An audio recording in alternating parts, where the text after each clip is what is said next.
നമസ്കാരം, അമൃതാണ്. Kalinga, the secret of Kalinga, Dhyan ശ്രീനിവാസന്റെ മൂവി.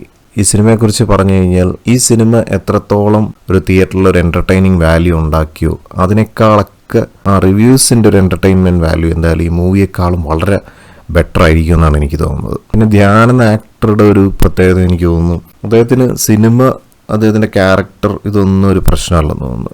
ഏതൊരു ഡയറക്ടർക്കും ഒരു സ്ക്രിപ്റ്റുമായിട്ട് അദ്ദേഹത്തിനെ സമീപിക്കാമെന്നാണ് തോന്നുന്നത്. അദ്ദേഹത്തിന് ടൈം ഉണ്ടെങ്കിൽ അത് കമ്മിറ്റ് ചെയ്യാനും സാധ്യതയുണ്ട്.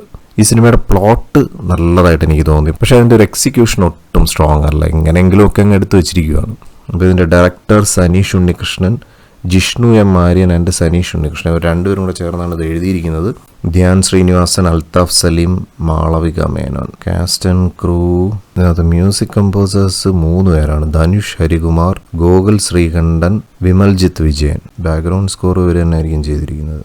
പിന്നെ ഇതിൻ്റെ ടെക്നിക്കൽ സൈഡിൽ ഒരു കാര്യം കൂടെ നോക്കണമല്ലോ, അതായത് ഇതിൻ്റെ CG വർക്ക് ചെയ്തിരിക്കുന്നത്. CG അല്ലത്, അതൊക്കെ എനിക്ക് കുറച്ച് ഇൻട്രസ്റ്റിംഗ് ആയിട്ട് തോന്നി. കാരണം AI വെച്ച് അവർ കുറച്ച് നല്ല രീതിയിൽ DAging ഒക്കെ ചെയ്ത് കാണിച്ചിട്ടുണ്ട്. പ്യുവർലി AI ആണ് യൂസ് ചെയ്തിരിക്കുന്നതെന്നാണ് എനിക്ക് തോന്നുന്നത്. കാരണം അതിൻ്റെ ടെക്നീഷ്യൻസിൻ്റെ ഒന്നും പേര് ഇതിനകത്ത് കൊടുത്തിട്ടില്ല. Editor Ashwanth Raveendran, art director Akhil Roy. ആ ഒരു ഡിപ്പാർട്ട്മെന്റിനെ കുറിച്ച് കൂടുതലൊന്ന് visual effects Joel Joshi and Swaraj Krishna, അത്ര മാത്രമേ ഉള്ളൂ. വിഷ്വൽ എഫക്ട്സ് എന്നാണ് കൊടുത്തിരിക്കുന്നത്. ദാറ്റ് മീൻസ് അത് AI വെച്ച് ചെയ്തിരിക്കുന്നതാണ്. അതുപോലെ കലിംഗ കിങ്ഡം, പഴയ കുറേ യുദ്ധങ്ങൾ, ഇങ്ങനെയുള്ള സാധനങ്ങളൊക്കെ ഒരു AI ജനറേറ്റ് ചെയ്ത് കാണിച്ചിട്ടുണ്ട്. അതൊക്കെ രസമുണ്ടായിരുന്നു. അപ്പോൾ AI ഒരു സാധ്യത നന്നായിട്ട് ഈ സിനിമ എക്സ്പ്ലോർ ചെയ്തിട്ടുണ്ട്. അതിപ്പോൾ ഒരു 5 years ബാക്ക് എടുത്തു കഴിഞ്ഞാൽ ഇതിനകത്ത് കാണിച്ചിരിക്കുന്ന പല വിഷ്വൽ എഫക്ട്സും ബാഹുബലിയൊക്കെ ചെയ്ത പോലുള്ള ഒരു VFX ടീമിന്റെ സപ്പോർട്ട് ഉണ്ടെങ്കിൽ മാത്രമേ ഇത്രയെങ്കിലും ചെയ്തൊപ്പിക്കാൻ പറ്റത്തുള്ളൂ. ഇപ്പോൾ കാലം മാറിയതനുസരിച്ച് AI വളരെ വൈസ്ലി യൂട്ടിലൈസ് ചെയ്യാനായിട്ട് ഇതിൻ്റെ സംവിധായകനും ഇതിൻ്റെ ടെക്നിക്കൽ ടീമിന് സാധിച്ചിട്ടുണ്ട്.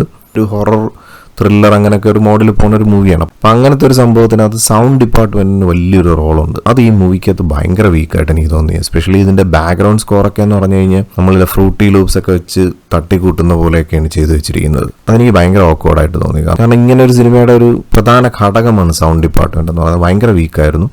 ബാക്ക്ഗ്രൗണ്ട് സ്കോർ ആയിരുന്നാലും അല്ലെങ്കിൽ ആ ഒരു തിയേറ്റർ എഫക്ട്സ് ഒക്കെ കൊടുക്കുന്നതായിരുന്നാലും എന്തൊക്കെ ഫ്രീ ആയിട്ടുള്ള സൗണ്ട്സ് അവരെടുത്ത്, ഫ്രീ സൗണ്ട്സ് നമുക്ക് ഡൗൺലോഡ് ചെയ്യാൻ കിട്ടുമല്ലോ, അതുപോലുള്ള സംഭവങ്ങളൊക്കെ എടുത്ത് വെച്ച് കളിച്ചിരിക്കുന്നതായിട്ടാണ് തോന്നിയത്. പിന്നെ ധ്യാനും അൽത്താഫും ചെയ്ത ക്യാരക്ടേഴ്സ് അവരെ DA ചെയ്ത് കാണിച്ചിരിക്കുന്ന ആ ഒരു സ്ഥലത്ത് മാത്രമേ ഒരു പുറത്തു വരുന്നുള്ളൂ. അല്ലാത്ത സമയമൊക്കെ ഇവർ അവരുടെ ഒരു തറവാട് പോലുള്ളൊരു സെറ്റപ്പിലാണ്. അതിനകത്ത് ഈ 2 കഥാപാത്രങ്ങളും പുറത്ത് വന്നിട്ടില്ല ഈ സിനിമയ്ക്കകത്ത്. ഇപ്പോൾ സ്റ്റോറി ലൈനിൽ അത് കൺവിൻസ് ചെയ്യുന്നുണ്ട്, എങ്കിലും അവിടെയൊക്കെയാണ് ആ ഒരു കോർ ക്യാരക്ടർ. ഇപ്പോൾ ധ്യാനിനെ കണ്ടുകൊണ്ടാണ് ഞാൻ ഈ ഒരു സിനിമ കാണാൻ പോയത്. അപ്പോൾ ധ്യാനിൻ്റെ ക്യാരക്ടറിന് ഈ സിനിമയ്ക്കകത്ത് ഇമ്പോർട്ടൻസ് ഉണ്ടെങ്കിലും ഭയങ്കര ഒരു ഇമ്പോർട്ടൻസ് ഉള്ളതായിട്ട് എനിക്ക് തോന്നിയില്ല. അപ്പോൾ അതും കുറച്ച് നിരാശ ഉണ്ടാക്കി.